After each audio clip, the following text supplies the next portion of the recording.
fue semipresencial.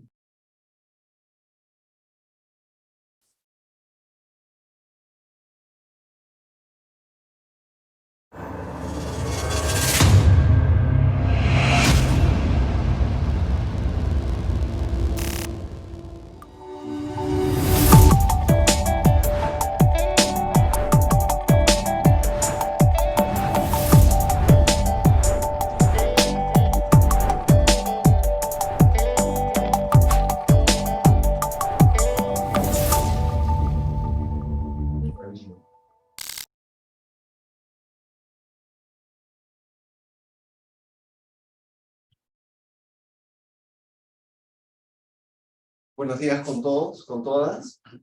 Gracias por estar aquí en esta mañana fría, invernal, ¿no? Parece que no iba a llegar el invierno a nuestra ciudad, pero ya llegó finalmente. Gracias en especial a nuestros invitados a este panel sobre innovaciones para la sostenibilidad en empresas con propósito en el Perú. En un momento voy a presentar a nuestros invitados esta mañana, pero quería empezar poniendo en contexto esta conversación, este diálogo sobre los modelos de negocio de empresas con propósito, que son modelos de negocio para la sostenibilidad. El contexto dentro de este encuentro anual de investigación, innovación y creación de la Católica es permitir que la comunidad esté al tanto de justamente estos procesos, los resultados de los proyectos de investigación, de innovación en la universidad, y se enmarca entonces en el resultado de un proceso de investigación de la tesis doctoral sobre los modelos de negocio de las empresas B en América Latina, que las podemos considerar, es un concepto de construcción en términos académicos, empresas con propósito. Vamos a hablar un poquito de qué significa eso, una empresa con propósito. Existe, digamos, un contexto teórico, académico, en el cual se inscribe este concepto de los modelos de negocio y en particular de los modelos de negocio sostenibles, que es las reflexiones sobre las teorías de creación de valor, cómo las empresas crean valor en la sociedad. Y este elemento de la creación de valor es muy importante, está en el corazón de los modelos de negocio y en los modelos de negocio de empresas con propósito, como las empresas de las personas que están aquí invitadas en este panel. Y entonces es importante este concepto porque el concepto de valor como que se había desvirtuado, diluido en la teoría económica. Y más bien, este concepto de los modelos de negocio nos ayudan a recuperar la reflexión sobre qué implica para una empresa, para una organización en la sociedad, pero para una empresa en particular, crear valor.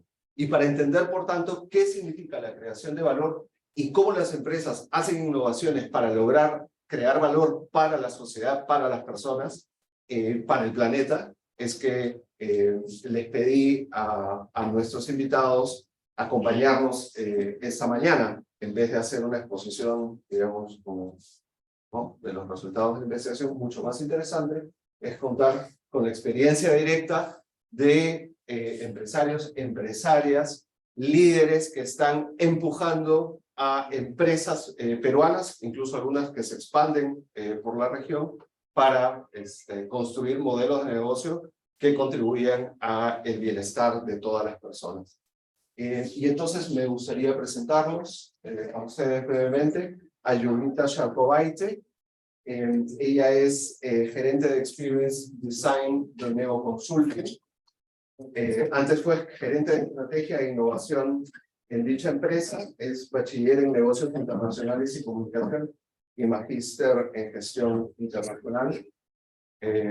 Además está en Cinta. Muy pronto, muchísimas gracias por estar aquí con nosotros. Neo es una empresa, vamos a hablar, por supuesto yo les voy a hacer las preguntas sobre sus empresas, pero quiero decir unas palabras sobre la empresa, sobre Neo Consulting. Es una empresa con presencia regional en América Latina, una consultora de estrategia, innovación y transformación digital con activación de datos y machine learning. También está con nosotros José Antonio Talledo, fundador y director general de AlgaX. AlgaX es una compañía líder en soluciones a base de algas marinas. Buscamos generar un alto impacto, así dice AlgaX, un impacto positivo a nivel económico, ambiental y social a partir de soluciones a base de algas marinas, un superalimento. Y esas soluciones se ofrecen para la industria, la agricultura, la crianza animal y el consumo humano. José Antonio es ingeniero industrial por la Universidad de Lima y con una maestría en la Escuela de Gestión del MIT. También es miembro del directorio de Sistema B, de donde Mariale es cofundadora y directora ejecutiva.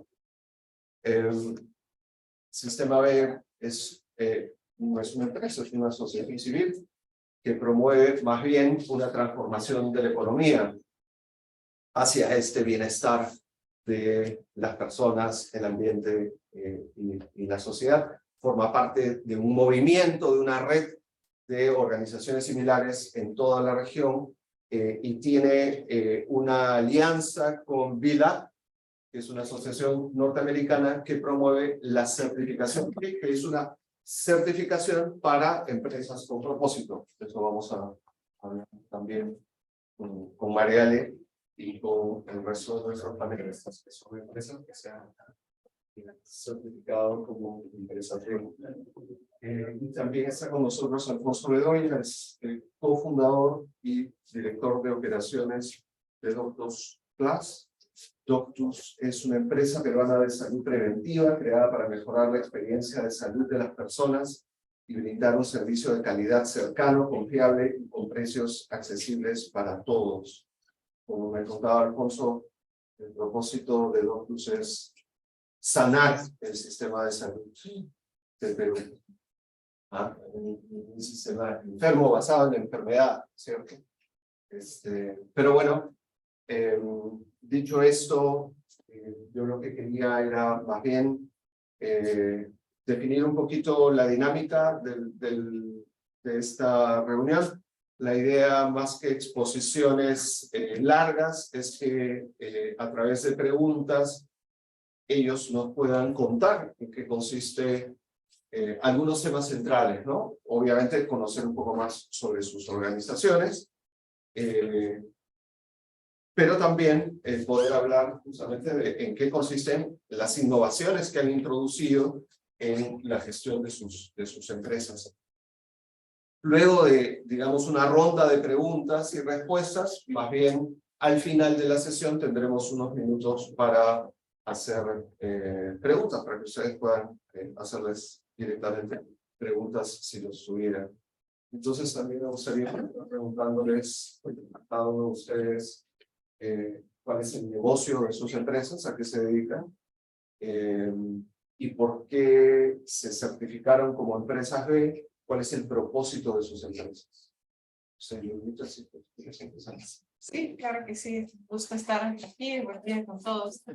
Bueno, el Neo Consulting, como ya Martín les ha contado, es una consultora. Hacemos consultoría en marketing digital, e-commerce, transformación digital. Entonces, creo que eso siempre les digo, normalmente cuando conocemos empresas B, ya esperamos que en el core del negocio está como embedido el propósito social o ambiental. En nuestro caso no es tanto así. Somos una empresa de consultoría como cualquier otra, pero creo que lo que nos diferencia es de cómo nace la empresa y con qué propósito. Y nuestro propósito, y les digo eso, es atraer y desarrollar las personas que ven en digital una oportunidad para crear un mundo más consciente. Entonces, el pilar de las personas es clave y si me permiten, les cuento la historia muy rápido de nuestro founder, de nuestro CEO. Él, cuando tenía sus 20 y tantos años, trabajaba en una multinacional, lideraba un equipo de clientes y porque quería ayudar a las personas que tenía bajo su cargo, pues se daba ciertas libertades de darles permiso, todo. Y eso fue contra las políticas de la empresa y fue despedido un viernes a las 6 de la tarde, sin una oportunidad de despedirse de sus colegas, simplemente sacar sus cosas y eso, ¿no? Y él dijo, bueno, es imposible no es una forma de hacer negocios sostenible. Y han decidido entonces crear una empresa que sea diferente, ¿no? Donde el foco sea las personas y donde se pueda realmente crecer, desarrollar el talento. Entonces, eso es lo que hacemos nosotros, como les digo, y creo que también el rubro de consultoría no es un rubro que es muy conocido por las buenas prácticas de gestión, ¿sí? Seguramente han escuchado, hay muchas historias también de incluso las consultoras globales, locales, que las horas de trabajo a veces son muy largas, hay, digamos, sobre todo el nivel de ingreso, como se dice coloquialmente, hay que pagar el derecho del piso, ¿sí? Entonces el trabajo es muy operativo, a veces muy duro. Nosotros buscamos cambiar eso. Tenemos una cultura muy fuerte y, digamos, las prácticas que buscamos que las personas que entren a trabajar con nosotros puedan tener una vida balanceada, que no solamente sea, digamos, una semana de trabajo de 80 horas, ¿sí? Sino mantener las horas razonables y que el trabajo lleve al desarrollo, ¿no? Y a través del digital, que finalmente es un medio que ha crecido muchísimo, también habilitamos las soluciones que no solamente mejore la vida de los trabajadores dentro de la organización, sino crear soluciones y ser más productiva, más eficiente, generar mayores resultados y mayor valor para las otras organizaciones que nosotros tenemos como clientes, ¿no? Entonces, la parte de transformación digital, de marketing digital, nos ayuda a liberar ese potencial, automatizar cosas que son rutinarias, y así liberar, digamos, para que las personas realmente se puedan dedicar a donde genera mayor valor, ¿no? Como decía Martín. Entonces, ese valor va a depender mucho para ello. Entonces, nosotros nos certificamos en 2020. Entonces, la historia empezó con 2019. También nuestro founder vino de un evento de Estados Unidos. En ese momento, no sé si Mariel me va a dejar mentir, eran como 15 empresas en Perú. No se conocía mucho de la certificación B.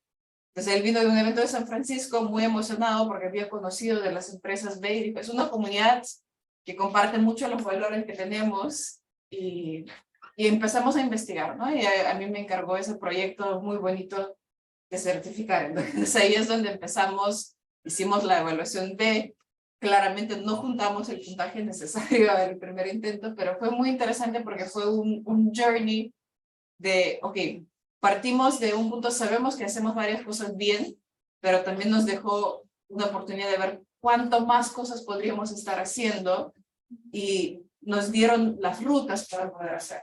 Por eso que nos embarcamos de eso y este año justo estamos ahora en la recertificación. Entonces ahora sí constantemente medimos la evaluación y no solamente como quedarnos satisfechos con lo que ya tenemos, que sabemos que hay varias cosas que hacemos bien, pero también ver ese potencial de cuánto mucho más podríamos hacer. Entonces, eso es un poco la historia en resumen. Excelente, muchas gracias, Yolita. José Antonio. Sí, gracias Martín, gracias por la invitación. Y, bueno, es una pregunta amplia, ¿no? En términos de la historia de la empresa, qué cosas son empresas con propósito, y algo más está dentro de la pregunta. Digamos, muy vinculado al propósito, ¿por qué se certificó? Correcto. Bueno, a ver, ¿por qué el propósito? Vamos a comenzar por la última. El propósito, en teoría, tiene que ser algo más grande que ganar dinero. Ganar dinero no es malo. Y de hecho yo soy un gran defensor dentro del movimiento B de que si las empresas, que son un agente en cambio decisivo, importante y grande dentro de la sociedad, son utilizadas para bien, pues podemos generar muchas cosas. Y cómo no, y con esa palabra que a veces era un poco así como que da miedo mencionarla, ¿no? Cuando hablamos de impacto, cuando hablamos de impacto social, hablamos de impacto ambiental, no queremos muchas veces tocar el tema económico. No, es buenísimo. Para que sea sostenible en el tiempo, las empresas tienen que ser exitosas económicamente. Ahora bien, exitosas económicamente mientras se preserve justamente un impacto positivo y correcto en lo social y en lo ambiental. Y eso de alguna manera es, y me estoy adelantando seguramente a lo que Mariale va a comentar del sistema B, es lo que propone la certificación B. Son empresas de triple impacto. El triple impacto es el económico, el social y el ambiental. Y vienen juntos. Vienen juntos. Trabajar solamente en uno, pues creo que nos quedamos en el camino. Y ese uno puede ser solamente trabajar en lo económico, que es un poco la historia antigua de empresarial, ¿no? O trabajar solamente, voy a trabajar solamente en el impacto ambiental. Está muy bien, pero claro, eso ya es una agencia o una dedicación o una ONG que pueda dedicarle, digamos, energía a eso, ¿no? Pero si queremos verlo desde el punto de vista empresarial, que es lo que nos recoge hoy, vienen las tres juntas. Vienen las tres juntas. Y el propósito tiene que ser más grande que uno. Nuevamente, el propósito no es solamente voy a hacer una empresa exitosa en lo económico. No, el propósito tiene que ser, suponiendo de que eso se va a dar, tiene que ser cómo impacto positivamente a la humanidad, al universo, a la sociedad, a la comunidad. AlgaX, la empresa que tengo la suerte en dirigir hoy y que fundé, tiene mucho que ver con eso. AlgaX se dedica a las algas marinas, las macroalgas. El yuyo que conocemos todos, que tenemos en el ceviche a veces, el yuyo es una especie. Es un tema súper vasto y si uno le hace doble clic puede ser muy científico. Así que gracias a Dios yo no soy biólogo. Si fuera biólogo me quedaría acá como entornillado un buen rato explicando los componentes bioactivos y qué sé yo. Vamos a pasarlo así bien por alto. Pero sí entender de que nuestra propuesta de valor, o nuestro propósito en este caso, que es impactar positivamente, crear un alto impacto positivo a través de las soluciones basadas en algas, tanto para la industria como para la agricultura, como para la nutrición y salud animal, como para la nutrición y salud humana, es súper vasto, ¿no? O sea, realmente quieres curar a todo el universo. Bueno, lo que pasa es de que todo tiene que ver con el mismo compuesto bioactivo. El mismo elemento se utiliza para todos estos campos. Y las algas lo tienen. Macroalgas. Macroalgas, digo macroalgas porque hay otras que son las micro, que algunos de ustedes han escuchado por ahí, que se usa mucho ahora, que por ejemplo la espirulina, ¿no?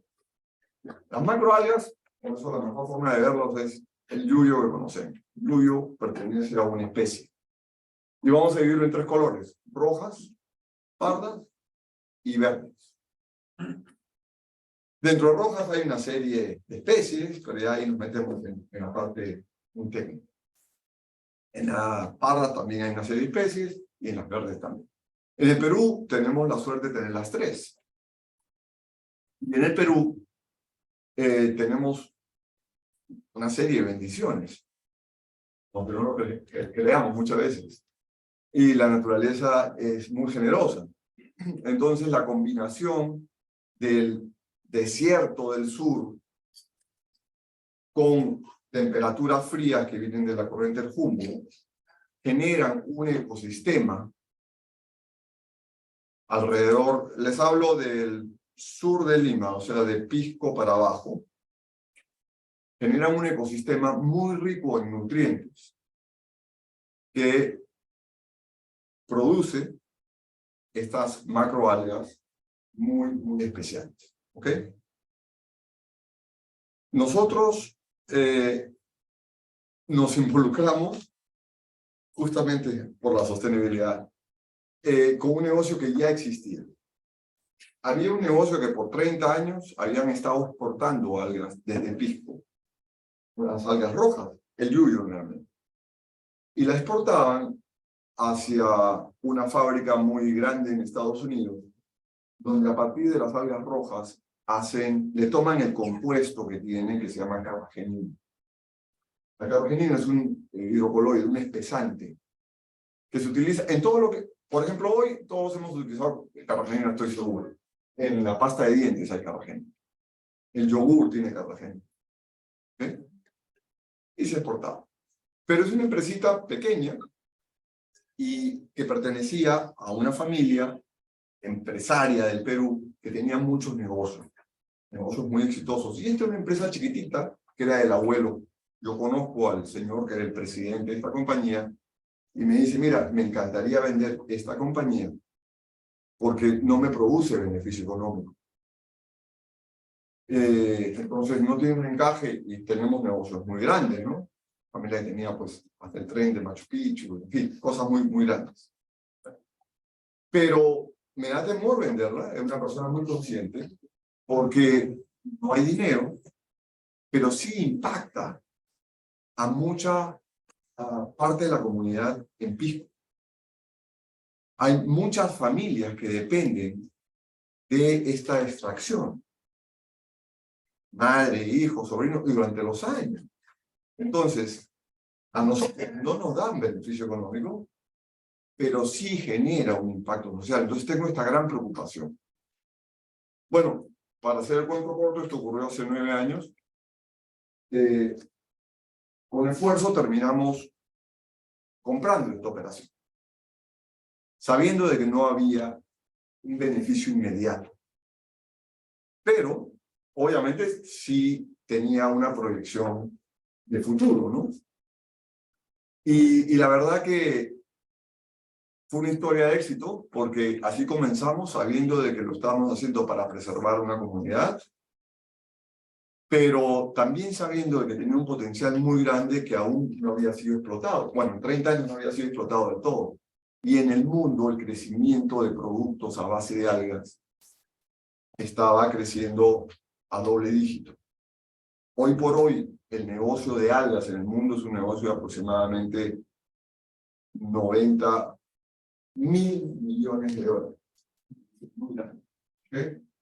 Porque solamente no es la industria que mencioné sobre la carragenina ni los alginatos, sino también todo lo que es productos a base de algas que van a la nutrición animal, que van a la nutrición vegetal, todos los fertilizantes y estimulantes orgánicos, biológicos, son hechos a base de algas. Y lo que sí conocemos es que nosotros como seres humanos comemos algo de algas. No únicamente la comemos. Las chicas sobre todo me dan la razón, hay muchas cremas, ¿no? Dermatológicas a base de algas. Y así hay una serie de aplicaciones. Entonces lo que sí hicimos fue salir al mundo a entender mejor qué es lo que estaba pasando. Ese primer año de operación, donde claramente no hubo utilidad, y el segundo tampoco, obviamente, comenzamos muy pequeñitos, para poner una cifra, voy a dejarlo en el espacio así medio difuminado, fue una exportación de 2 contenedores en un año, ¿no? Una cantidad de gas importante. Este año, si Dios quiere, aún no ha terminado, pero vamos a estar por encima de los 100 contenedores. O sea, el crecimiento ha sido geométrico, basado en identificar oportunidades nuevas de mercado, obviamente, aplicaciones nuevas, porque antes era solamente como materia prima, ahora la materia prima le estamos dando un valor añadido, pero el impacto en la comunidad solamente ha crecido. Porque si bien es cierto, antes favorecía a un número X de familias y se quería preservar eso, ahora es 3 veces. Gracias, José Antonio. No quiero que hables todavía del tema justamente de las innovaciones, porque este tema de la introducción de innovaciones, incluso tecnológicas, ¿no? Hay un componente ahí tecnológico que está presente no solamente en la tecnología digital en el consumo sino también en estos procesos de transformación de AlgaEx. Pero esa va a ser la siguiente pregunta para ustedes. Ahora, más bien, me gustaría pedirle a Alfonso. Alfonso Bedoya, además, es muy egresado de la universidad, creo que no lo dije, es ingeniero de sistema de la PUC. Así que estás aquí en tu casa, en la casa de docencia, ¿no? Mariale es de la Universidad del Pacífico, que también es una universidad hermana de la Católica. Pero bueno, Alfonso, cuéntanos de Doctus. ¿Cuál es el negocio de Doctus y por qué se certificaron como empresa? Gracias, Martín, por la invitación. Deben felicitarlos a ustedes por esta mañana porque no es, no es tan fácil entender este impacto de las empresas de modelo de negocio, más ahora que la gente quiere hacer plata mucho más rápido y no pensar en el propósito de las empresas, ¿no? ¿Qué es Doctus?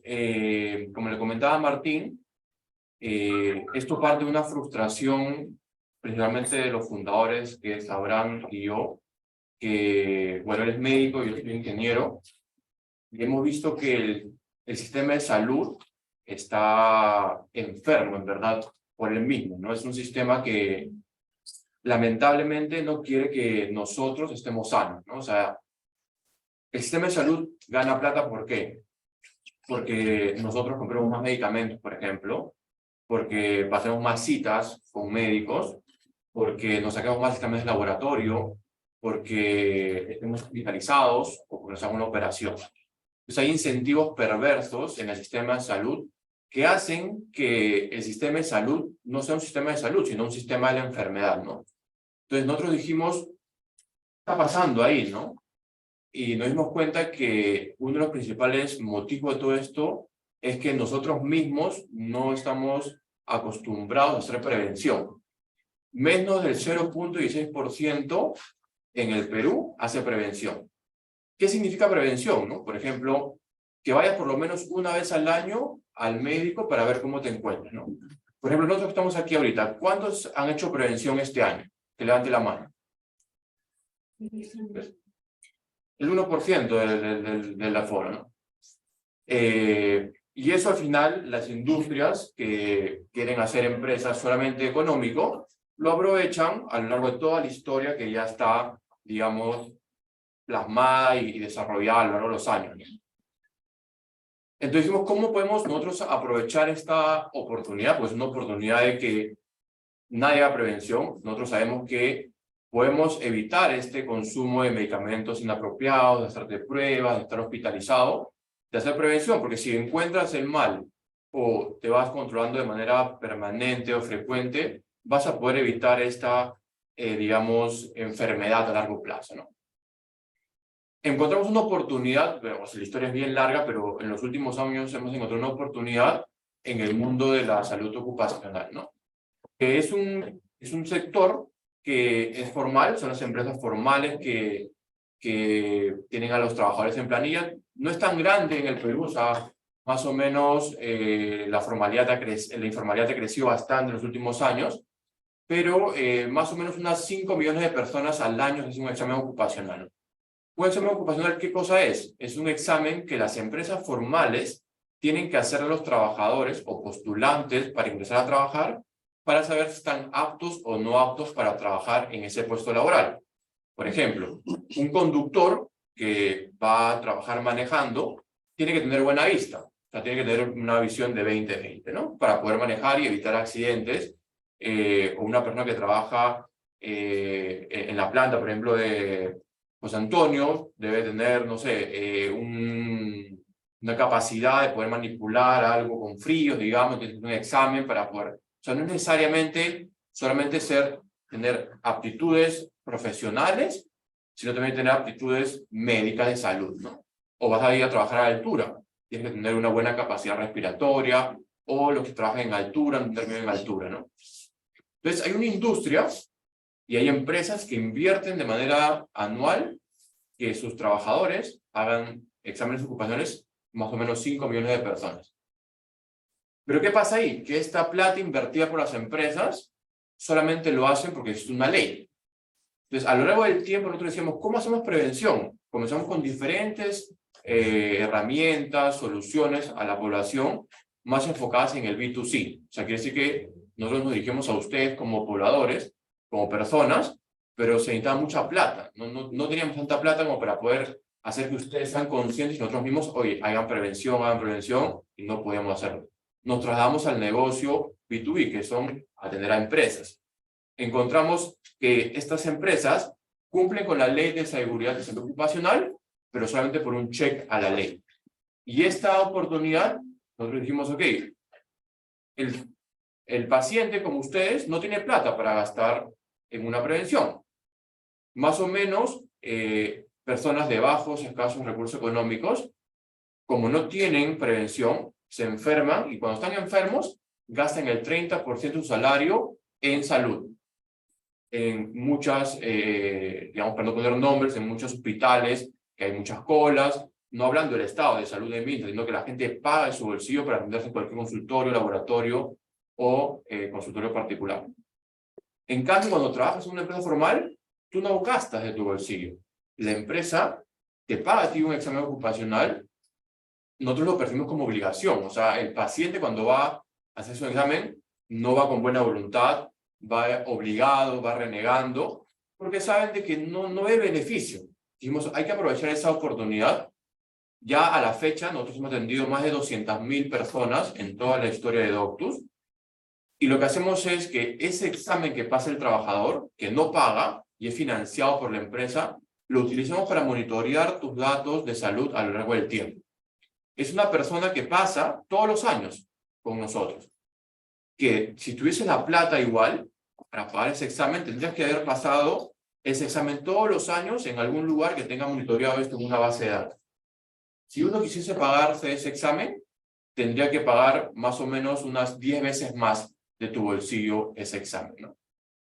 Entonces, esa información nosotros la recolectamos, se la damos al paciente de una manera más digerida para que pueda aprovecharla y comenzamos a analizar un comportamiento de ese trabajador en ayuda con la empresa. Entonces le decimos a la empresa, mira, tú ya estás pagando esta plata, no vas a pagar más plata, vamos a darte un modelo de salud, es un modelo de salud corporativa, para que la inversión que tú hagas tenga más años productivo de vida para el trabajador, para que puedas reducir la pobreza de esa familia, porque si ese trabajador, por ejemplo, que trabaja en alturas, o es un chofer, o en cualquier puesto laboral, tiene un accidente porque no estaba apto para ese trabajo, va a dejar de trabajar. Y la familia que depende de esa persona ya no va a poder estudiar, va a tener que, algún caso especial que me gusta compartir es que teníamos un trabajador que nos ha contado la historia, que tuvo un accidente, tuvo que dejar de trabajar,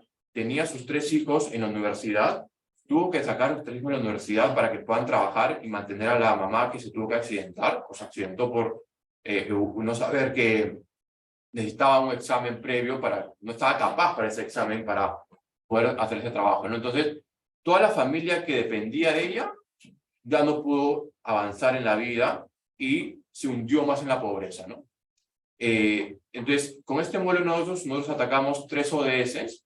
ODS número 3 de salud, número 1 de reducción de pobreza, porque si esta persona hace prevención con nosotros, cuando esté enferma, ya no debe llegar a estar enferma, va a dejar de gastar ese 30% de bolsillo, entonces va a tener ese 30% de bolsillo para hacer algo más productivo con esa plata y no estar enfermo. Y también de reducción de esa desigualdad o de ese número 10. ¿Por qué? Porque cuando uno, como decía José Antonio, sí es importante hacer plata, porque cuando tienes plata puedes tener mayor beneficio como empresa y como persona al final. Entonces, reducción de desigualdades, porque si todos tenemos las mismas oportunidades para poder tener algún trabajo que sea digno y que no te va a conllevar un accidente, vas a poder aportar a ese ODS, ¿no? Entonces, a lo largo de la historia, siempre en Doctus queríamos trabajar con impacto. Y era bastante difícil demostrarle esto a los inversionistas, a la población, a los clientes, ¿no? Le decíamos, oye, en verdad vamos a impactar en tus trabajadores.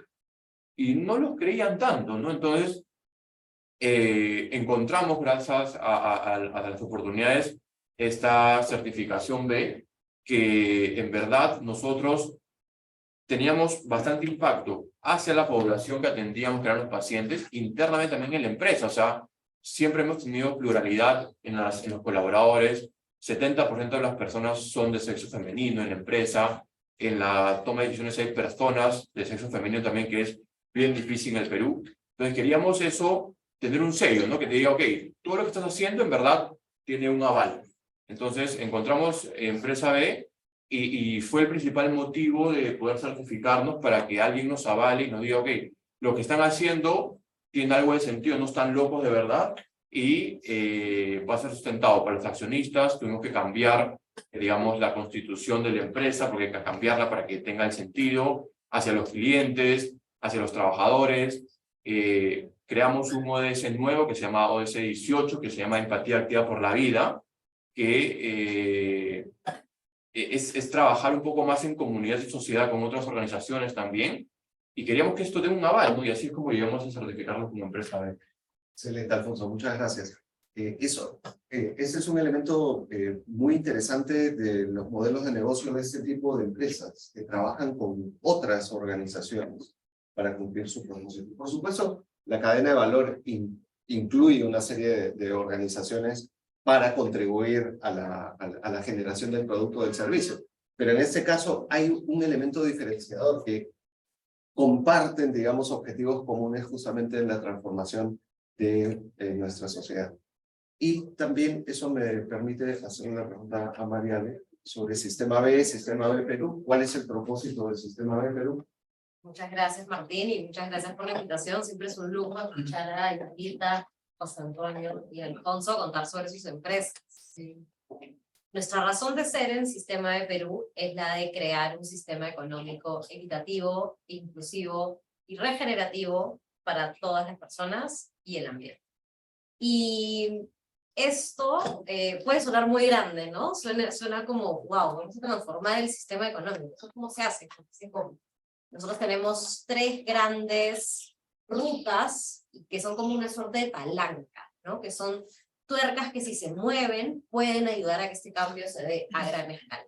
La primera, que lo estamos viendo acá muy claro, es empresas cambiando su comportamiento o creando desde cero nuevos modelos de negocio e innovaciones que hagan las cosas de una manera diferente y que generen valor real para la sociedad, y empresas transformándose, empresas haciendo cambios para adaptarse a estos modelos y que genuinamente impacten positivamente. Entonces, esta primera palanca es la de empresas siendo mejores empresas. La segunda es la de nosotros como personas, nosotros como usuarios, cómo nosotros, a través de cada interacción económica, cada decisión que tomamos, estamos financiando y estamos creyendo en esta empresa. Entonces, cómo nosotros también en nuestra propia decisión de comprar, y eso también se alimenta claramente de que haya oferta, pero cómo nosotros desde la demanda pensamos ese tipo de empresas, porque entendemos de que genuinamente generan impacto positivo, que es mejor que apoyarlas comprando los buenos productos y por precio. Y también quizás cambiar un poco esta mentalidad del bueno, bonito, barato, que quizás no tiene estos componentes de sostenibilidad, y también incluirlo en ese mix, ¿no? De cómo miramos esta visión de impactar positivamente dentro de ese mix de bueno, bonito, barato. Y en tercer lugar, esa es como la tercera palanca, ¿no? Como la empresa siendo mejor empresa, nosotros como usuarios apoyando esas organizaciones, que también impacta mucho en cómo la sociedad ve a las empresas, ¿no? Pero la gran tercera es cambio de reglas de juego, que es cómo hoy día el marco normativo quizás no ayuda o no genera caminos para que las empresas que tengan esta visión puedan crecer y puedan ser más competitivas y que puedan incluso ir más rápido de lo que ya van. Entonces, también hay un eje de trabajo bien interesante en cómo se desarrollan estos marcos normativos y cambios para que se puedan generar estas suertes de caminos más rápidos de crecimiento, ¿no? Uno de ellos que tenemos acá en Perú es la ley BIC, que se aprobó en el Congreso a finales del 2020, se reglamentó a inicios del 2021, y lo que esta ley básicamente dice es el Estado diciendo: nosotros sabemos que existen las empresas con propósito y tú puedes ser una razón con una empresa comercial, constituirte como SAC, como sociedad anónima abierta, cualquiera de las razones y de las estructuras societarias que ya existen, pero ahora también puedes ponerle a eso una capa de propósito y de generar valor para la sociedad, que es BIC.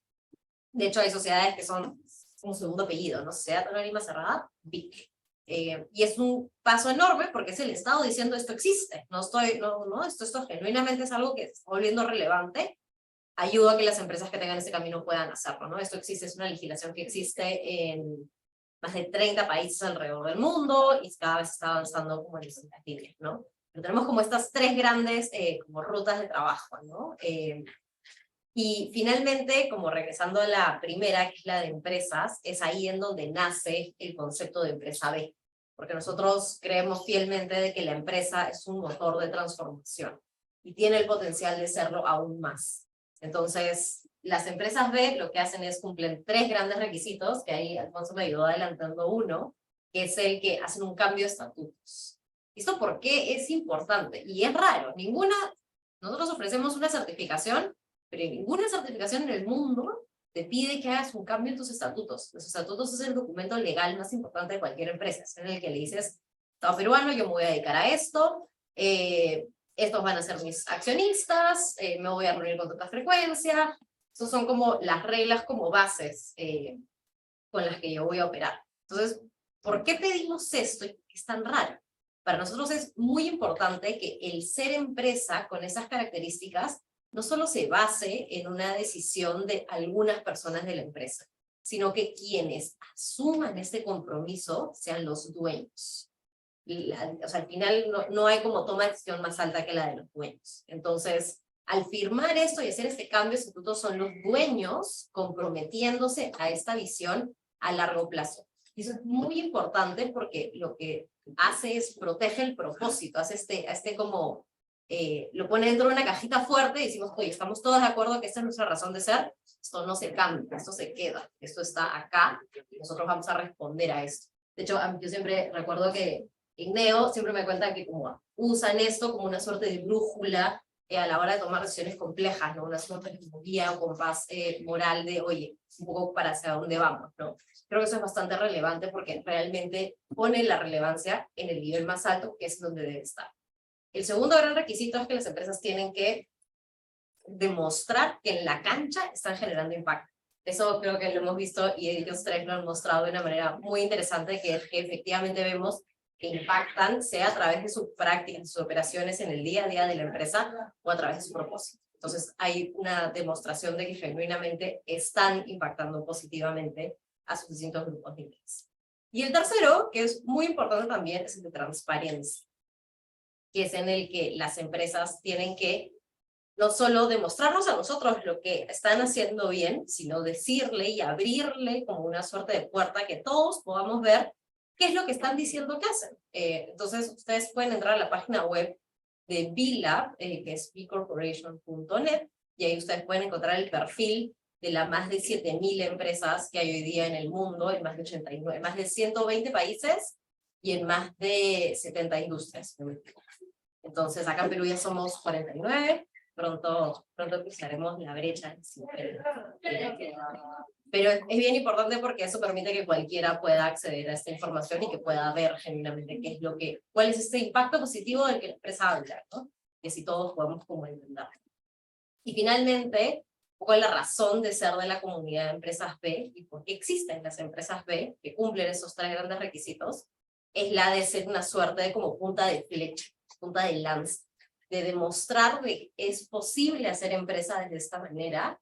Acá hay tres ejemplos extraordinarios y existen muchísimos más para que luego muchas, miles de otras empresas puedan aprender y que puedan incorporar estas lecciones y estas prácticas en sus mismos procesos. Y después de esto generar esta suerte como bola de nieve que va creciendo y que eventualmente llegue a una transformación mayor, ¿no? Que es el proceso en el que estamos hoy día. Hoy día se habla de ESG, se habla de sostenibilidad, de valor compartido, está en la agenda. El reto ahora es hacerlo con coherencia y hacerlo realmente profundo. Muchas gracias, Mariana. El crecimiento del movimiento B en el mundo es impresionante. Yo empecé haciendo mi tesis en el año 2016. Y es que hay un principio, ¿no?, de las tesis de doctorado que dice que las tesis no se crean ni se destruyen, solo se posponen. Yo empecé el 16 y no, he pospuesto muchos años, pero ya en 2023 Pero bueno, a lo que iba es que, como era sobre empresas B, empecé a recopilar información cuantitativa sobre las empresas B, y el número siempre iba por delante de la información que colocaba, ¿no? A los 6 meses ya había más y más, y en el Perú en el 16 habían 6 empresas certificadas.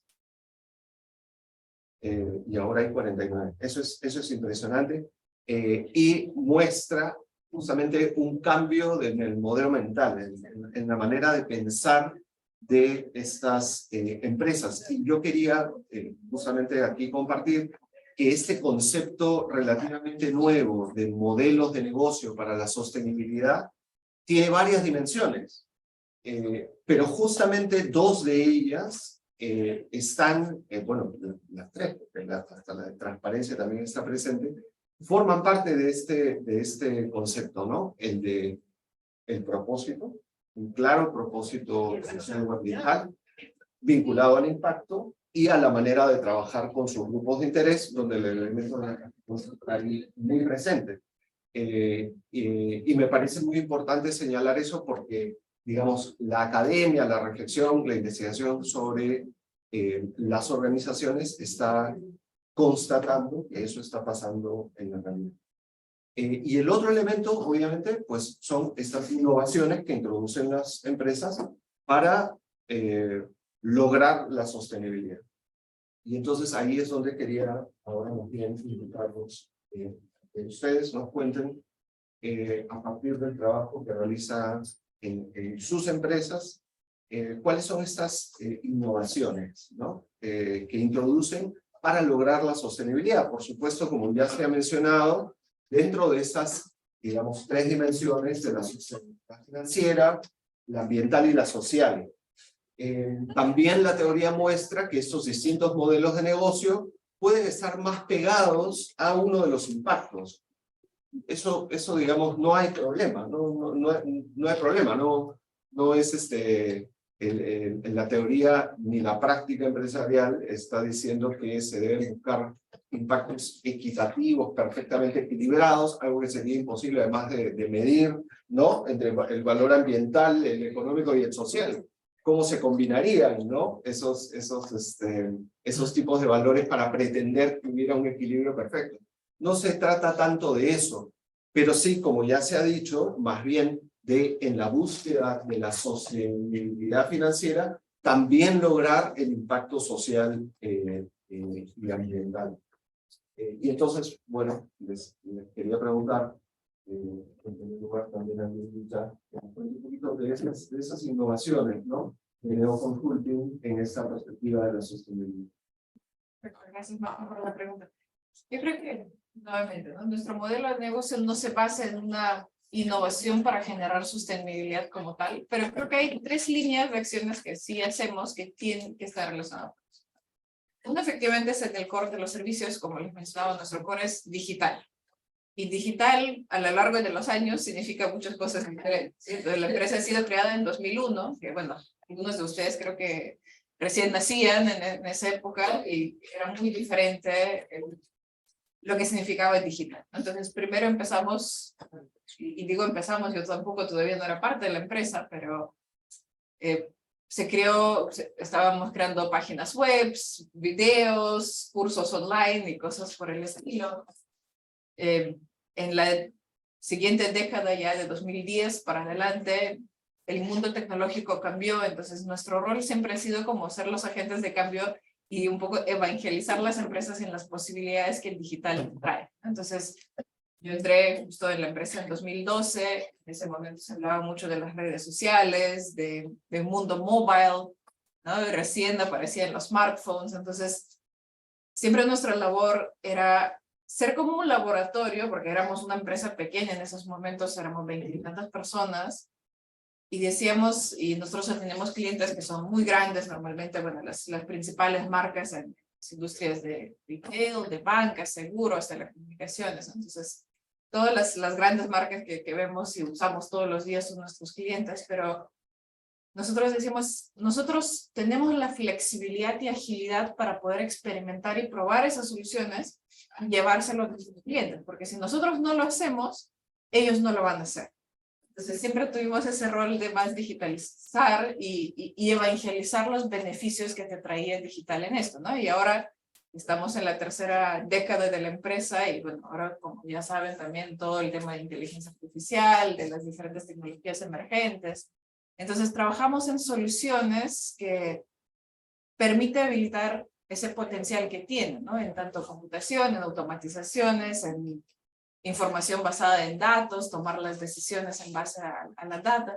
Entonces nosotros como tratamos de siempre ser pioneros en crear esas soluciones, probarlas, experimentar, pilotear. A veces tenemos que convencer a los clientes de, oigan, ¿por qué no hacemos un piloto de eso? ¿Por qué no probamos? ¿No? Porque a veces es un poco difícil y bueno, las empresas finalmente, sobre todo empresas grandes, son como elefantes, ¿no? Caminan lento y seguro por el camino que siempre ha caminado. Entonces, nos toca ese rol de evangelizador. Y por un lado tenemos ese eje de innovación como tecnológica y de soluciones que finalmente ayudan a lograr sus objetivos, ya sea generar mayores ventas, optimizar los costos o generar innovación en sus modelos de negocio. Eso es lo principal. Y lo segundo es más a través de también con esa misma dinámica de, bueno, nosotros podemos experimentar porque tenemos una escala que es pequeña y finalmente si fallamos no pasa nada, ¿sí? O el impacto es limitado. Entonces también, por ejemplo, la pandemia ha sido un gran cambio donde todos se dieron cuenta que se puede trabajar en virtual, ¿no? Pero nosotros ya desde 2017, 18 siempre teníamos experimentos y decíamos, bueno, si somos digitales, tenemos que tener la capacidad y tenemos que crear las reglas de cómo se trabaja de una forma productiva, de forma remota. Entonces, ya desde ahí en la cultura se han ido involucrando elementos y cuando pasó la pandemia, finalmente el cambio ha sido aceptado muy rápido, porque ya teníamos las prácticas y ya entendíamos cómo funciona eso y qué se requiere, ¿no? Entonces, es algo que ha costado muchísimas empresas adaptarse y pasar a un modelo 100% remoto. Nosotros ya teníamos base, entonces empezamos a dar consultoría, porque nos preguntaba, decía, ¿ustedes siguen trabajando tan fluido y tan productivo de esa forma? Y es porque ya nos habíamos anticipado de eso. Entonces, es la forma misma.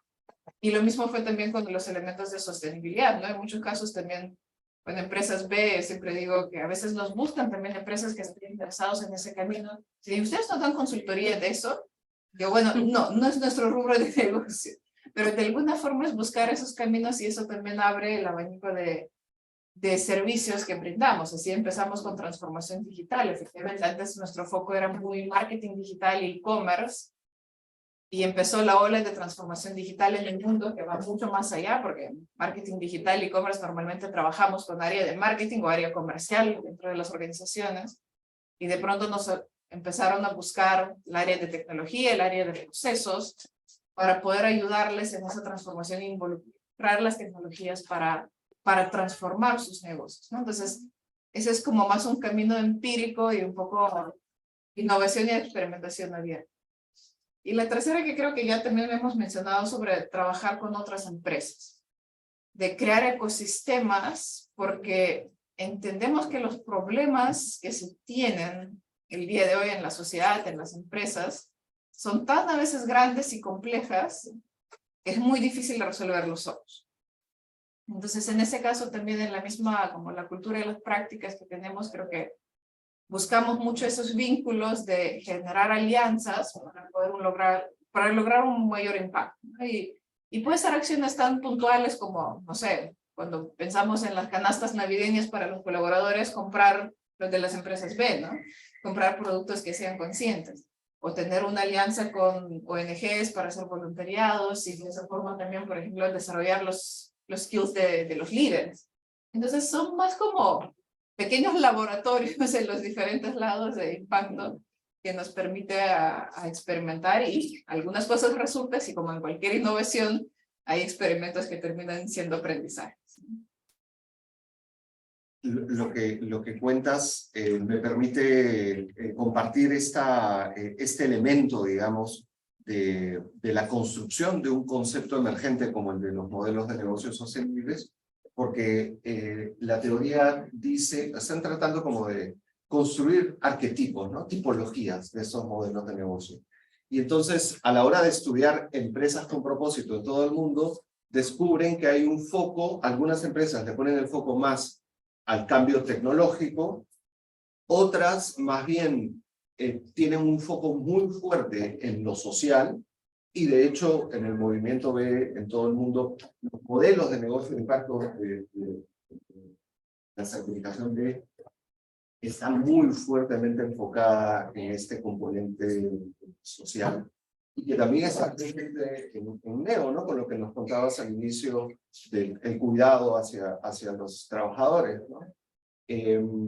Y el foco organizacional, propiamente organizacional, donde las empresas cambian a favor de un propósito social o ambiental, y en segundo lugar trabajan con otros, están trabajando con otros, se dan cuenta que es imposible lograr cambios sistémicos de manera aislada.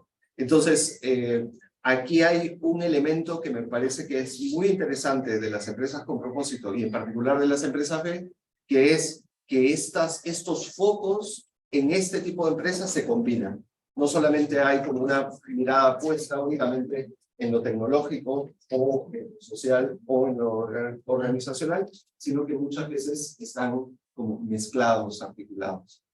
Y en esa línea, José Antonio, quería preguntarte, ¿cómo leerías tú las innovaciones que han introducido en Algaex desde esa perspectiva? Esos componentes más tecnológicos, o sociales, o organizacionales. Sí, no, definitivamente en la misma línea. De alguna manera refería de que siendo el Perú, digo Perú, un país siempre caracterizado por la exportación de materias primas, ¿no? Y después comprando los productos hechos a partir de materias primas. Nosotros vimos la oportunidad de ir a través de todo el escala de valor. Esas materias primas que seguimos exportando, por cierto, también añadirle valor. Y ese valor al cual yo me refería se expresa concretamente en la fabricación de bioestimulantes o fertilizantes biológicos orgánicos y productos de nutrición y salud animal. Esa innovación vino de la mano de este aspecto colaborativo que también probablemente en el análisis, Martín, que has hecho de las empresas B, suele estar muy presente, ¿no? Nuestro equipo de trabajo, que era un equipo de trabajo acostumbrado a materias primas, ¿no? Fue capacitándose y creciendo también en esta elaboración ya de productos de otra naturaleza, ¿no? Entonces, los primeros que han tenido esa oportunidad de capacitarse y crecer realmente han sido nuestro propio equipo original. Es verdad que se han incorporado con el paso del tiempo ingenieros, en fin, biólogos, en fin, profesionales ya más específicos, pero lo interesante, y por eso resalto el aspecto colaborativo, que tiene que ver con la sostenibilidad, que tiene que ver con el triple impacto, es de que no hubo una incorporación en esta disrupción, en esta innovación de gente externa que vino a tomar otra área, sino fue una simbiosis. Es verdad, tuvimos que incorporar profesionales muy capacitados en determinados temas, pero nuestro equipo core, nuestro equipo central, fue capacitado y movilizado hacia estas otras innovaciones. Y que yo creo que básicamente es consistente con el modelo de sostenibilidad.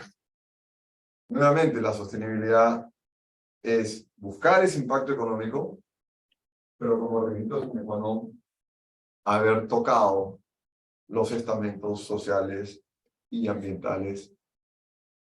Si bien es cierto, no hay una medición científica de cuánto impactaste, la podrías hacer en tema ambiental, sí. Está claro de que no es dable esa mejora económica si que no has logrado también el mismo avance en los otros dos.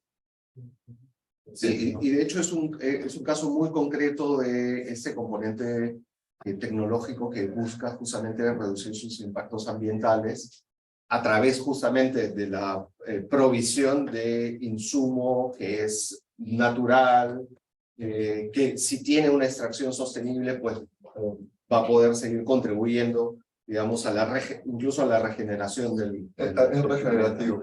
Y perdón, gracias por ese apunte, Martín, porque hay un efecto. El tema social se puede leer, creo que bastante rápido, pero el tema ambiental puede generar dudas, ¿no? Sobre todo porque es una actividad extractiva, en nuestro caso. No es una actividad de cultivo, sino es una actividad extractiva. Las actividades extractivas normalmente están, de alguna manera, cuestionadas por los impactos ambientales.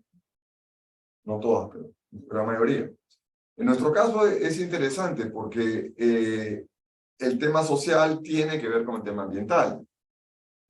Hay campos donde no está regulado el tema de la extracción. Me refiero a ver, concretamente. No están reguladas oficialmente y sin embargo nosotros hemos autogenerado vedas con nuestro propio equipo que salen a medir el tamaño de las algas antes de extraerlas. Porque, claro, no es que simplemente somos unos bendecidos, iluminados, no es eso, sino que no es sostenible el negocio. Acá estamos hablando de sostenibilidad. Sí, puede durar 1 año, 2 años, pero estamos acá para el largo plazo, ¿verdad? Entonces, si nosotros no generamos los espacios correctos, esa sostenibilidad no se va a dar. Una simbiosis grande. Y en el caso de Alfonso Doctus, ¿cómo es estas innovaciones? ¿Por dónde lo ven en los productos que desarrollan, en particular con Doctus Plus? ¿Es el producto tecnológico? Machine Learning también, ¿no?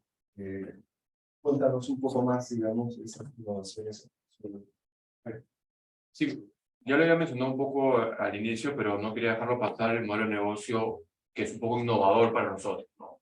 Que es que el usuario final, que es el paciente, no gasta plata de su bolsillo, ¿no? Es financiado por la empresa que ya tenía una inversión ejecutada y la está aprovechando de una mejor manera, ¿no? Esa es la primera innovación que nosotros vemos, que es el modelo de negocio, ¿no? Gratis para el paciente, financiado por la empresa, ¿no? La segunda innovación es que en todo este proceso que le decimos a la empresa, ok, empresa, la plata que tú estás gastando, la vas a aprovechar mejor. Y en ese proceso, toda esta información recolectada por nosotros como Doctus, se la damos a la empresa como resultado, ¿no? Entonces la empresa ha comenzado a tener mayor información de Doctus.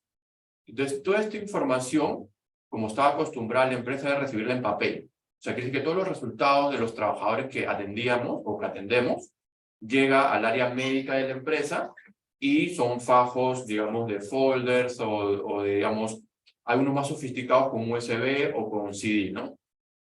Pero, digamos, cada paciente que pasa un examen ocupacional recolecta 2.000 data points. Entonces, una empresa que tiene desde 100 trabajadores hasta 12.000 trabajadores, ya dentro de la empresa hay un médico ocupacional que tiene que analizar la información de Martín y decir, ok, Martín, ¿tú has pasado este examen? Sí, estás apto para hacer, digamos, en el buen sentido de la palabra, chofer, y tienes que hacer estas restricciones, ¿no? Si tienes medida de vista, siempre con tus lentes, con casco, etcétera, ¿no? Pero tengo que procesar información para 12.000 trabajadores, ya no hay manera de hacer eso, ¿no? Entonces nos encontramos con un reto nuevo, es que las empresas, digamos, ya estaban pagando el examen al trabajador, el trabajador estaba un poquito más empoderado, pero a la empresa todavía le faltaba un paso más. Y ahí entramos a la transformación digital del área médica de la empresa, que ahí generamos un nuevo producto que se llama Doctus Plus. Doctus Plus, en pocas palabras, es como que el CRM o el RP que tienen los vendedores o los contadores, que es un sistema en el cual es alimentado por información, te saca dashboard, te puede ver el comportamiento de la persona en diferentes estadísticas médicas, cómo va la glucosa del trabajador, cómo va el colesterol. Entonces, es una herramienta que es alimentada automáticamente con los datos que pasa el trabajador. Tiene una lógica que ha sido trabajada por nosotros para que el médico pueda tener más tiempo en trabajar en salud en los trabajadores. El médico se pasaba casi el 80% de su tiempo, venía el documento y tenía que transcribirlo a un Excel. O sea, su herramienta principal era el Excel. El médico trabajaba 8 horas, 6 horas transcribiendo data. Y la transcribía con errores a veces. Entonces, la información que estaba en el Excel no servía tanto para tomar decisiones. Hoy en día, con esta herramienta tecnológica, lo que hace es tener agrupada toda la información de los trabajadores en un solo lugar.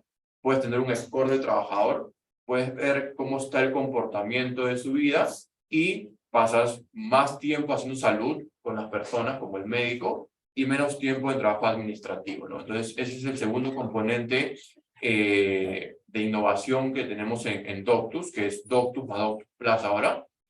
Y otro reto grande que teníamos era cómo hacemos para tener más datos de las personas. Porque al tener más datos de las personas, puedo conocer el comportamiento de dicha variable en cuestión, ¿no? Entonces, entramos al mundo de desarrollo de dispositivos móviles. O sea, estamos comenzando a desarrollar hardware. Primero comenzamos en el Perú con un financiamiento de Concitec y de Fincit para hacer algo internamente en el Perú. Desarrollamos un prototipo de innovación, pero cuando quisimos producirlo, nos encontramos con DGMIL que nos dijo que no pueden desarrollar dispositivos médicos en el Perú. O sea, no entendíamos cómo el Estado nos da plata para hacer prototipos, pero cuando quiere fabricarlo, no lo puede hacer porque DGMIL no te lo permite, ¿no? Entonces, fue una frustración grande para nosotros, pero nada, seguimos avanzando y hemos desarrollado un prototipo para recolectar, por ejemplo, con todo este tema del COVID, es un espirómetro portátil que lo conectas a tu dispositivo móvil, no tiene batería, lo hemos tenido que, lamentablemente, desarrollar en China con un modelo de, digamos, de patente en Israel, porque no lo podemos hacer acá en Perú. Entonces, ¿esto qué nos permite? Nos permite, aparte de este examen ocupacional, que es de manera anual, ya es un gran avance tener el dato de una persona año tras año. Una persona que tiene asma, por ejemplo, con el COVID, no espera un año para saber cómo está su capacidad respiratoria. Necesitamos tener datos más cercanos, diariamente, idealmente, y mejores si es en la mañana y en la noche. Entonces, este espirómetro se lo damos a los trabajadores de las empresas que tienen mayormente en industria textil, que están expuestos a polvos.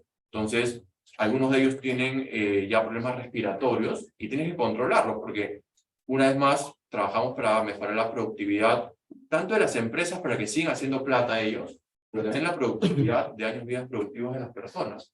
Si esa persona que tiene un problema respiratorio no es controlado, va a tener que ser despedido, va a tener que ir a su casa y no va a poder seguir trabajando para darle más educación a sus hijos, mantener a la familia, ¿no? Entonces, estos dispositivos que, como les comento, son hardware que hemos comenzado con la parte respiratoria, así estamos haciendo para que, por ejemplo, tengamos balanzas cuando la persona ingresa a trabajar a un puesto laboral y podamos tener el peso de la persona de manera diaria, porque tenemos una hipótesis que aún no le hemos podido comprobar, pero es que la diabetes aún no está, digamos, demostrada si es que es por el incremento del peso, por el incremento del azúcar, o sea, hay muchas variables en juego todavía. ¿Cómo se puede evitar eso? Entonces, nuestra hipótesis es poder evitar y prevenir enfermedades, ¿no? Hoy en día, cuando uno va al médico, te dice, ok, tu glucosa en un rango de 90 a 120 está bien, pero cuando la glucosa en ese rango comienza a ser elevada de 90 a 91, 92, 93, ya tienes que tomar acción ahí. Pero nadie te dice nada de eso hoy en día. Espera que pase el rango superior de 120 y dice, ok, ya estás con glucosa elevada. Entonces, lo que queremos ahora es, con este sistema Doctus Plus y con los dispositivos, tener más datos con mayor frecuencia, con un sistema de inteligencia artificial para poder avisarle a la empresa, decirle, mira, este colaborador está en el rango normal de glucosa, pero está con tendencia al alza, hay que tomar acción. Y así con cada variable que tenemos, ¿no? Entonces, serían las tres acciones de innovación. Y una adicional que no quería dejar de mencionar es la colaboración, ¿no? Nosotros, para ponerle un contexto, o sea, trabajamos con la competencia. O sea, nosotros somos Doctus, tenemos 2 centros médicos en Lima, pero empresas grandes que tienen operaciones en todo el Perú no van a mandar un trabajador que trabaje en Arequipa, en Cusco, a Lima para pasar un examen ocupacional. Y en estas localidades hay centros médicos ocupacionales. Entonces hemos formado una alianza con 25 centros médicos ocupacionales que se llama la red de Doctus Plus, en el cual nosotros, como proveedor único de las empresas, te damos una oferta nacional y global para que tú puedas trabajar con Doctus como proveedor y yo te doy una oferta y ahí lo que hacemos es, tenemos ISO 9001, por ejemplo, en Doctus y hacemos que las empresas de salud ocupacional que trabajan en esta alianza tengan mejores procesos, se enfoquen en la satisfacción del paciente, que implementen sistemas para poder tener esta recolección de datos y hacemos como que una mejora en el servicio de proveer un mejor servicio ocupacional a las empresas, ¿no? Bueno, muchas gracias, Alfonso. Estamos hablando entonces de modelos de negocio, pero que son diversos. Hace un momento mencionaba lo de las tipologías, ¿no? Y se hacen muchos esfuerzos desde la academia para tratar de entender por dónde es que están yendo esos modelos. En el caso del sistema B, de una manera, digamos, a partir de su propia casuística, entiendo, de su propia experiencia, han ido como identificando, ¿no? Distintos modelos de negocio de impacto, que es como ustedes lo llaman. ¿Puedes contarnos un poquito, Mariane, cuáles son, digamos, los más comunes, sobre todo aquí en el Perú o en la región, para que todos podamos entender por dónde están yendo los negocios de las empresas con propósito? Sí, de hecho es bien interesante el viaje que nosotros hemos tenido en el desarrollo de estos modelos de negocio, porque han sido mucho a partir de lo que las empresas van formando y luego nosotros los vamos descubriendo y vamos a decir, oye, hay varias que hemos encontrado tendencias, ¿no? Es algo que más tienen, entonces vamos incorporando y vamos estructurando en función a eso.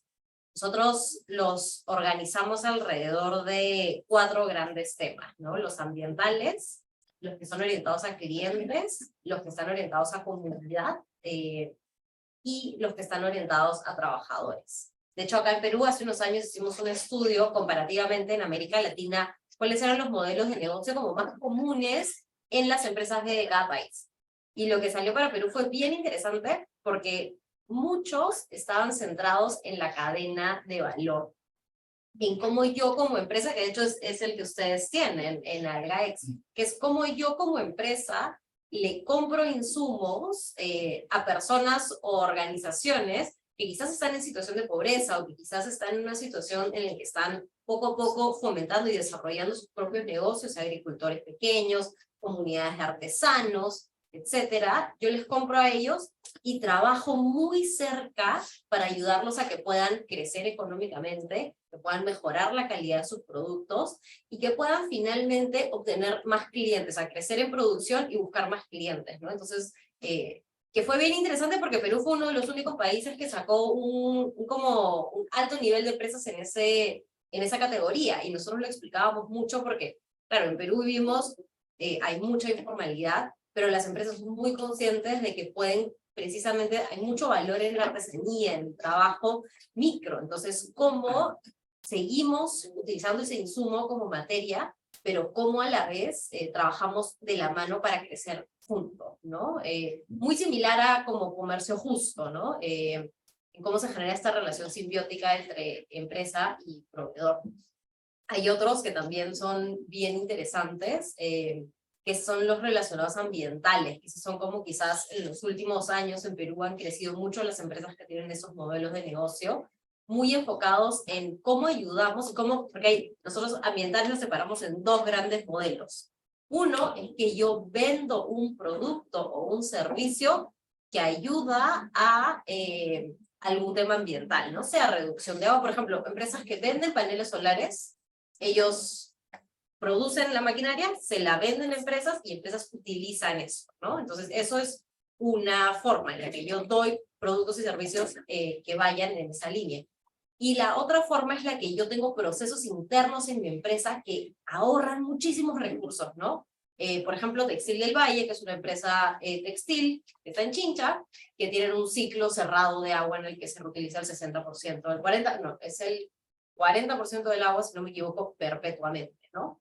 Entonces tenemos hoy día empresas, no muchas en este segundo caso de que están hacia la interna, pero sí varias que ofrecen servicios y productos que ayudan a consumir menos recursos, a que el ciclo de vida del producto se pueda alargar o que pueda finalmente como regresar y todos los componentes reutilizarse, muy orientados en economía circular. Entonces es bien interesante cómo en Perú, creo que eso también se explica por que somos un país altamente vulnerable al cambio climático, con una biodiversidad tremenda y con un potencial gigante, el crear y el desarrollar negocios que precisamente cuidan, y además en el marco de la crisis climática. Justo ayer creo que el Centro de Resiliencia de Estocolmo sacó la actualización de la medición de los límites planetarios, que son estos 9 límites en los que nos tenemos que quedar como sociedad, como planeta, para no sobrepasar los recursos del mismo planeta. Que ya hemos sobrepasado. Antes habían algunos que no estaban medidos, hoy día han medido los 9, y en 6 estamos ya sobregirados. Hay 3 en los que estamos todavía dentro de los límites sugeridos, ¿no? Entonces, creo que ahí es como se explica bastante en esa línea, ¿no? Pero finalmente lo que yo creo que es más interesante de los modelos de negocio es cómo, en dónde se marca la línea, ¿no? Versus lo que es una práctica y versus lo que es un modelo de negocio de impacto, ¿no? Nosotros lo enfocamos mucho en, ok, ¿tú cómo generas ingresos como empresa, ¿no? ¿Cuál es tu fuente principal de ingresos como organización? Esa fuente de ingresos, ¿tú puedes sustentarme de que genere impacto positivo? ¿Sí? Más o menos, no tanto. Entonces, ese funciona como ese criterio que nosotros vamos y marcamos un poco la línea alrededor de esto es un modelo de negocio o no. Entonces, es bien interesante cómo también vamos viendo que las empresas siguen innovando en modelos de negocio, ¿no? Creo que es algo que no va a parar y que vamos viendo cómo cada vez más empresas están en este proceso de transformación. Y ese elemento que mencionas es bien importante también en términos conceptuales, porque, digamos, gestión de impactos es importante para cualquier empresa en cualquier circunstancia. Así no se define como una empresa con propósito.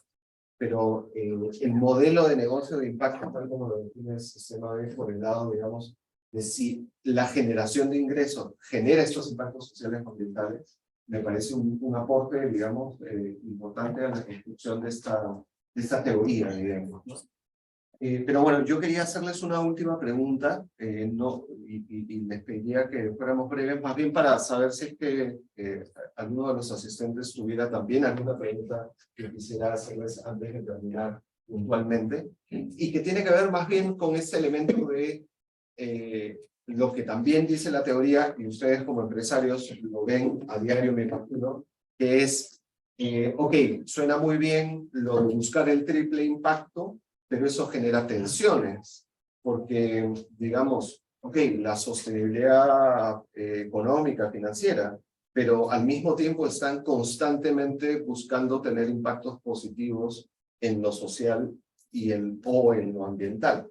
Entonces, quería saber si es que hay algún elemento en sus casos particulares donde puedan compartir estas tensiones, ¿no? Entre lo económico, lo social, lo ambiental, y cómo lidian con esas tensiones. Qué interesante la pregunta. Sí, se me ocurren algunos ejemplos, ¿no? Yo creo que eso es lo que María le mencionó. Nosotros siempre, en el día a día hay muchas decisiones que tomar en una organización, ¿no? Y cada decisión tiene consecuencias. Entonces, finalmente sí usamos mucho a veces ese criterio. Somos una empresa B. Si yo tomo esa decisión, ¿qué impacto puede generar en los diferentes stakeholders que esta decisión va a afectar? Y aquí les cuento un caso que creo que es un caso que hemos conversado con algunas empresas B también. En la pandemia, por ejemplo, fue el momento en donde muchas empresas, para optimizar costos, han decidido despedir a las personas. Ha sido una decisión racional, lógica desde el punto de vista económico, claramente quizás no tan racional desde el punto de vista de largo plazo y el desarrollo de las funciones. En nuestro caso, por ejemplo, nosotros, y también aquí, y luego entre paréntesis, tenemos esa visión de largo plazo. Entonces, por ejemplo, entre los socios no solemos sacar utilidades a fin del año porque sabemos que eso es nuestro colchón financiero para cualquier momento del proceso. Como teníamos esta seguridad financiera, en la pandemia dijimos, no vamos a despedir a nadie, porque sabemos que es un momento difícil que estamos pasando, eso va a durar cierto tiempo, pero después viene un momento de recursos. Pero creo que también el tema, por ejemplo, de despedir o no despedir las personas es un tema muy sensible en las empresas B y a veces caemos en una trampa. Porque también es algo importante, nosotros sobre todo que estamos en una industria de servicios profesionales, tenemos personas que son lo que llamamos el equipo nivel A.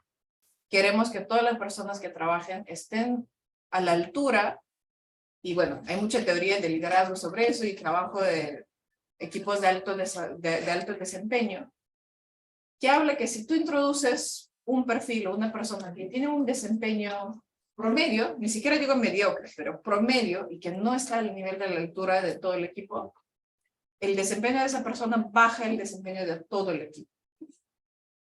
Entonces, si nosotros caemos en esa trampa y en esa tensión de decir no vamos a despedir a nadie porque somos una empresa B y preferimos el bienestar de las personas, en la larga podemos generar un impacto negativo, no solamente para esta persona perjudicando su desarrollo, sino al resto del equipo en su crecimiento y a la empresa. Entonces eso es algo, por ejemplo, que es una tensión reciente que hemos estado viendo y discutiendo muchísimo, que empresas B no tienen que ser empresas que son complacientes y puede tolerar, digamos, ineficiencias internas. O sea, la exigencia tiene que ser, pero claro, la forma, por ejemplo, de cómo se despide a una persona, tiene que ser una forma respetuosa, humana, colaborativa, buscando la mejor salida para todos. Entonces, les cuento ese ejemplo porque creo que es un tema que no se habla mucho de ello, pero es bastante sensible.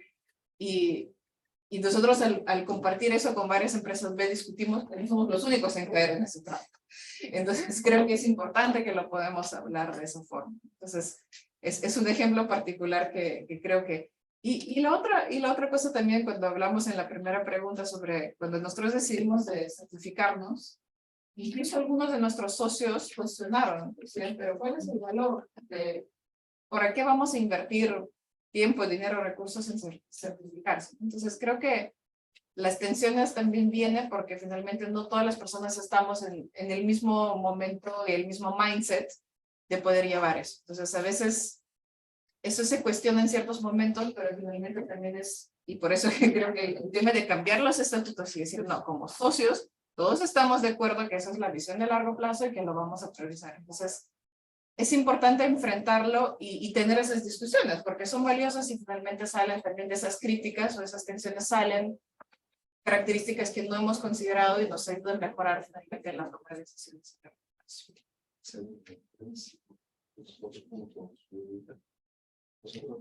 Mira, en realidad a nivel de tensiones, creo que somos muy afortunados, no hemos experimentado tanto. Una tensión natural por la industria donde estamos debería ser o podría ser la ambiental. Pero justo acabo de comentar, nos estamos autorregulando. Perfecto, donde no hay regulación. Pero es solamente con un criterio, o sea, muy alineado con la sostenibilidad. Comencé esta posición diciendo de que si estás en una empresa con propósito, sigues estando en una empresa con fines de lucro. Entonces, y esto no es malo, no es nada malo. Lo que es malo es, como decía Milton Friedman, creo, ¿no? En un momento dado, que el único objetivo de la empresa es la utilidad. No, eso sí está mal. Pero no está mal tener una empresa exitosa económicamente, siempre y cuando haya impactado correctamente en los sistemas. Y como ese norte está claramente definido, la autorregulación es muy fluida. Entonces, esa tensión no ha existido, y en la parte, vamos a decir, social, bastante menos. Solamente una palabra que creo que apunta a la definición. Martín lo mencionó, pues Mariana, por supuesto, que es este cambio que se introduce en los estatutos. Ese párrafo que se introduce en los estatutos, que define qué cosa es el propósito, no define qué cosa es el propósito de la empresa, sino básicamente establece el estatuto de que es válido trabajar en estos tres estamentos. Lo estoy poniendo en un resumen bastante sencillo, pero eso es, de que es válido. ¿Por qué es necesario? Justamente para aliviar esos conflictos posibles. Porque pensemos en una compañía muy grande, no en una pequeñita. una compañía bastante grande, donde hay un directorio, hay una junta de accionistas, como ustedes saben, y está delegado la gerencia en un CEO, director general, como decía antes. Si no tuviera esa frase, el estatuto, si no tuviera ese párrafo, el director general podría actuar 100% dirigido a maximizar la utilidad, que es la misión de cualquier compañía. Pero al estar introducido, y ningún accionista podría demandar lo contrario. Pero al estar introducido este párrafo en los estatutos, este director general tiene que asegurarse que el gobierno de la empresa correctamente tenga en cuenta estos 3 estamentos. Y no puede ser cuestionado por ningún director ni por ningún accionista, obviamente, por estar cumpliendo la misión. Eso es, ¿no? Entonces, eso alivia las tensiones. Y lo que estás diciendo está muy alineado con lo que dice también la literatura académica, porque se menciona tanto que los modelos de negocio sostenibles tienen que lidiar con las tensiones, como aquellos que sostienen que más bien el modelo de negocio sostenible resuelve las tensiones. Sí, correcto. Resuelve las tensiones. ¿Por qué? Porque justamente incorpora la perspectiva social y ambiental desde el inicio. Entonces, no las maneja como resolución de conflictos, ¿no? O resolución de los problemas que se han presentado ex post, sino No son externalidades, ¿no? así, las han incorporado. Así que gracias por esa reflexión. Tú, Alfonso, no sé si quieres comentar algo sobre ese. Sí, al inicio sí era un poquito complicado porque, digamos, nosotros tenemos bastante tiempo en la industria de la salud y el sector de la salud es bien difícil por el mismo actor que son los médicos que están envueltos en todo esto, ¿no? Y como les hablaba al inicio, los incentivos perversos, ¿no? Que ellos, digamos, por la formación que ya tienen, a veces no son conscientes de este proceso. Pero a lo largo del tiempo hemos comenzado a tener indicadores de impacto, en el impacto de, digamos, a nivel económico, a nivel de empoderamiento de los pacientes, de también cómo impactamos en los trabajadores de nosotros mismos. A nivel de económico, o sea, nosotros es importante atender la mayor cantidad de pacientes de bajos niveles socioeconómicos, ¿no? O sea, cuando tenemos que cerrar, por ejemplo, un negocio con un cliente, evaluamos que su población esté enmarcada en ese sector social. Entonces, ya la definición de indicadores hace que las personas en la empresa tengan una guía y tengan un camino para ir, ¿no?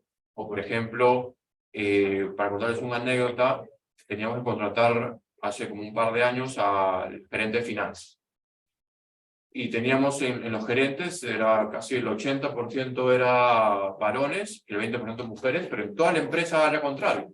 70% mujeres y 20% hombres, ¿no? Entonces dijimos, vamos a tener un nuevo gerente de finanzas, solamente mujer. Todo lo que postulaban, no miramos el CV del hombre, lamentablemente, fuera.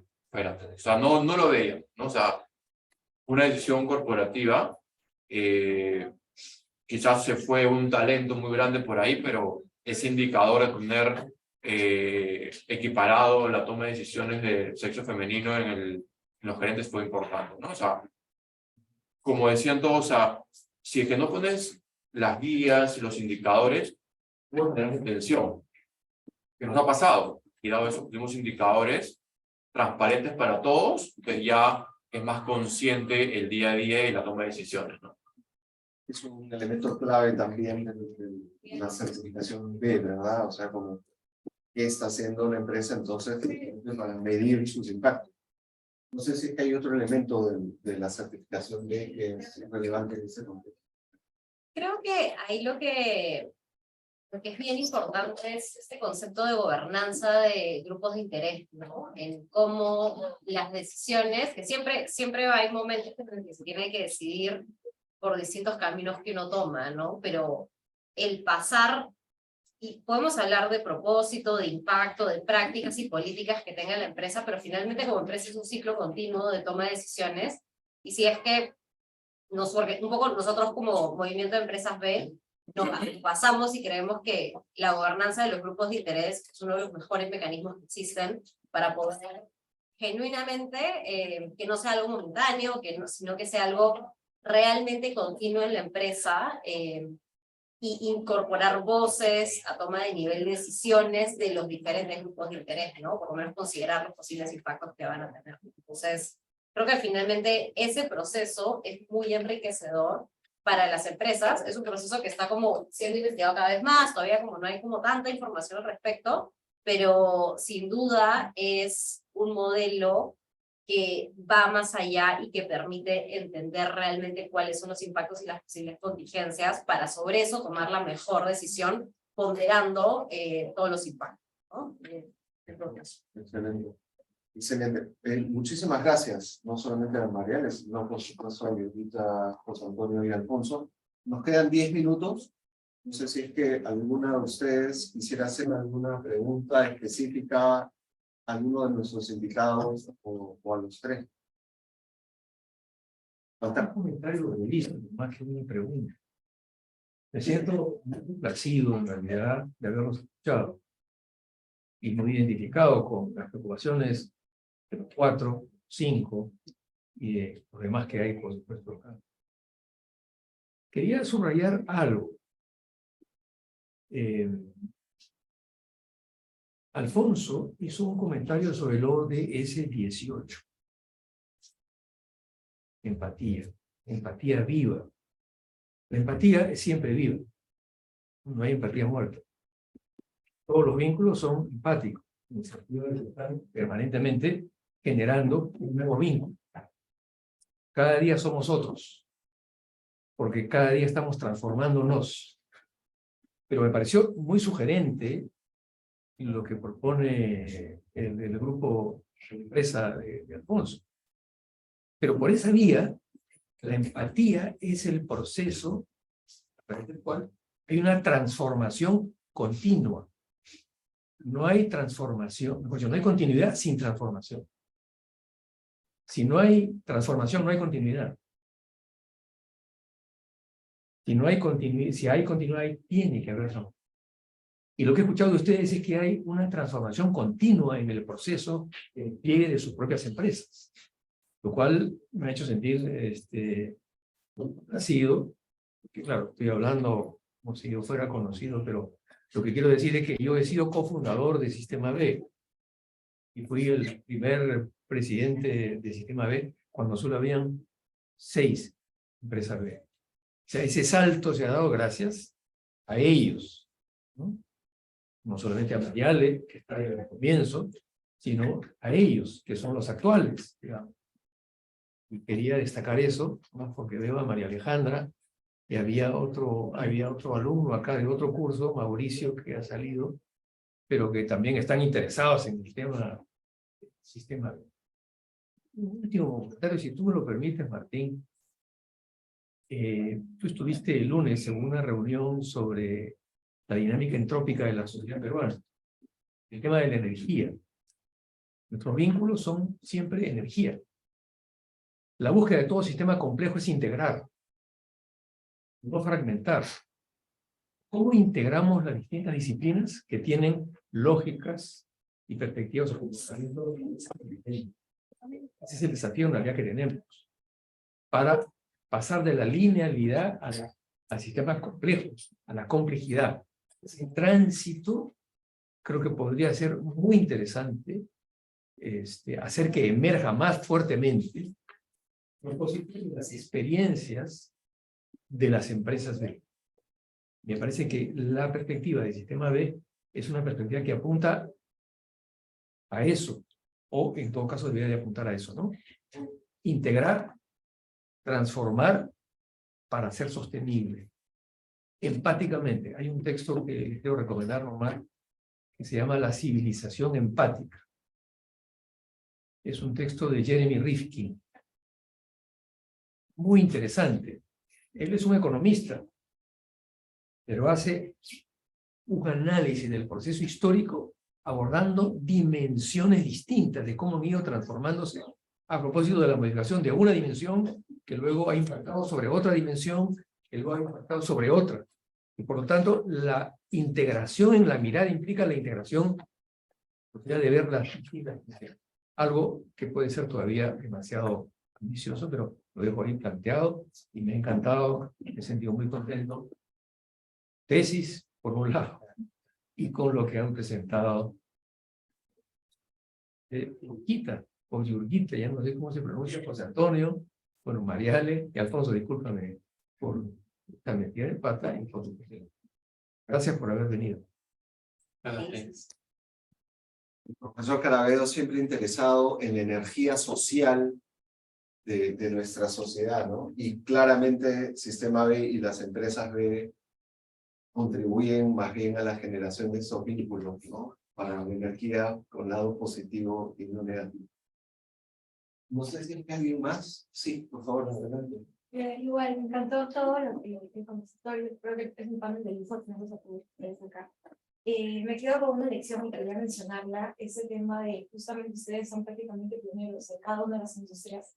Como mencionaba, creo que en el 2006 eran 6 empresas, pero ahora podemos ver estas aristas de distintas industrias y cómo cada uno va transformando esto para cada una de sus empresas y siendo estos pioneros en sus industrias para generar ese tipo de impacto. Pues me quedo con eso de que ustedes muchas veces están viendo, por ejemplo, lo que mencionaban, el tema de las hipótesis, el tema de la prueba y error, el tema de cómo podemos seguir innovando para seguir generando más ese impacto, sea en lo social, con sus trabajadores, sus clientes, o sea, en la comunidad. Me encantó todo ello. Tengo una consulta, porque mencionaba mucho esos retos o desafíos que tienen ahora como en el mismo accionar, en el mismo puesta en marcha. Mencionaban, por ejemplo, retos normativos, pero también los retos como empresa que han tenido. Mi duda va quizás para José Antonio, que justamente mencionaba esto de la autorregulación. Preguntarle cuáles son estos retos o desafíos que están encontrando en medir este impacto. Ustedes tienen un impacto, como mencionaba, quizás más en la comunidad, pero también en el medio ambiente. Entonces, como este impacto social y ambiental a la vez. Entonces, ¿cuáles son estos desafíos que tienen en medir su impacto desde esta perspectiva que ustedes autorregulan?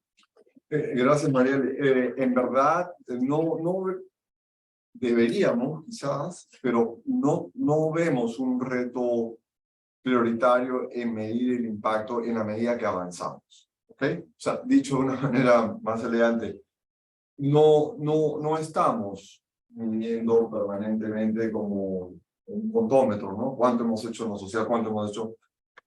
Porque creo que sí impera este párrafo que mencionaba en el estatuto, de este compromiso, está muy embedded, ¿no? Está muy incluido en la cultura. Lo que sí se ha desarrollado es una cultura. Y todo el mundo de alguna manera encuentra esto de una manera racional. Quizás el mayor reto no está tanto por ahí, que coincido contigo, lo que se debería hacer eventualmente es un balance, ¿no? Un balance de gestión, así como un balance económico, y determinar realmente cuánto progresaste en estas áreas, ¿no? Pero lo que sí es un reto, y es un verdadero reto, es trabajar así dentro de la informalidad de nuestro país. En nuestra industria lo ven. Entonces nos autorregulamos, tratando de hacerlo mejor, pero la informalidad permite que otros no lo hagan. Entonces, ese tipo de retos es lo que nos toca como peruanos. Eso es. Si me preguntan que será complementaria, creo que es importante hablar de medir el impacto. Es claro, y también estamos viviendo en una sociedad de muchas empresas. Hay una cultura de objetivos obsesionados, ¿sí? O sea, el objetivo es nos fijamos el número y vamos ciegamente a ese número. Yo creo que algo que comparten mucho las empresas ven es más, claro, el objetivo es importante porque nos ayuda a tener la norte, el direccionar y todo, pero más quizás fijarnos en un objetivo y medir si lo logramos o no, porque finalmente es un check, es generar un sistema que nos permite hacer mejoras continuas y constantes. Y esa mejora puede ser diaria. Puede ser, en nuestro caso, como les digo, nuestro impacto ambiental no es tan fuerte. cuando hacemos la huella de cálculo de carbono, quisimos hacer acciones de reducción. Nos dimos cuenta que nos salía mucho más a cuenta simplemente pagar los bonos de proyectos verdes porque era mínimo el impacto. Pero no hablamos de eso, o sea, finalmente nuestro objetivo no es reducirlo a cero, es cómo generamos que en cada acción que se tiene que tomar, generamos la conciencia que las personas pueden escoger y tomar las decisiones que nos lleve a ese objetivo de la reducción de impacto, ¿no? Entonces, yo creo que es mucho de eso, ¿no? Y a veces pecamos porque no medimos el impacto, pero es mucho más importante tener ese sistema y la cultura que soporta a una mejora intencional continua. Yo fortalecería esa última palabra. La cultura en la empresa es fundamental. Es fundamental. Y eso es lo que consigue estos resultados. Y si me permiten, Martín, la cultura es el inconsciente. Es importante la conciencia, pero yo diría que hoy más importante es el inconsciente. Es lo que absorbemos con la televisión, con la conversación, con la lectura de medios, es lo que está dando vueltas y no sabemos que está dando vueltas. Son esas prácticas diarias las que generan la cultura y las incorporamos en nuestro inconsciente, como lo llamas, hasta el punto de que esta manera de trabajar a favor de la sostenibilidad en las 3 dimensiones de impacto están presentes en el día a día. Bueno, muchísimas gracias nuevamente. Ha sido un lujo realmente tenerlos ustedes y felicitaciones.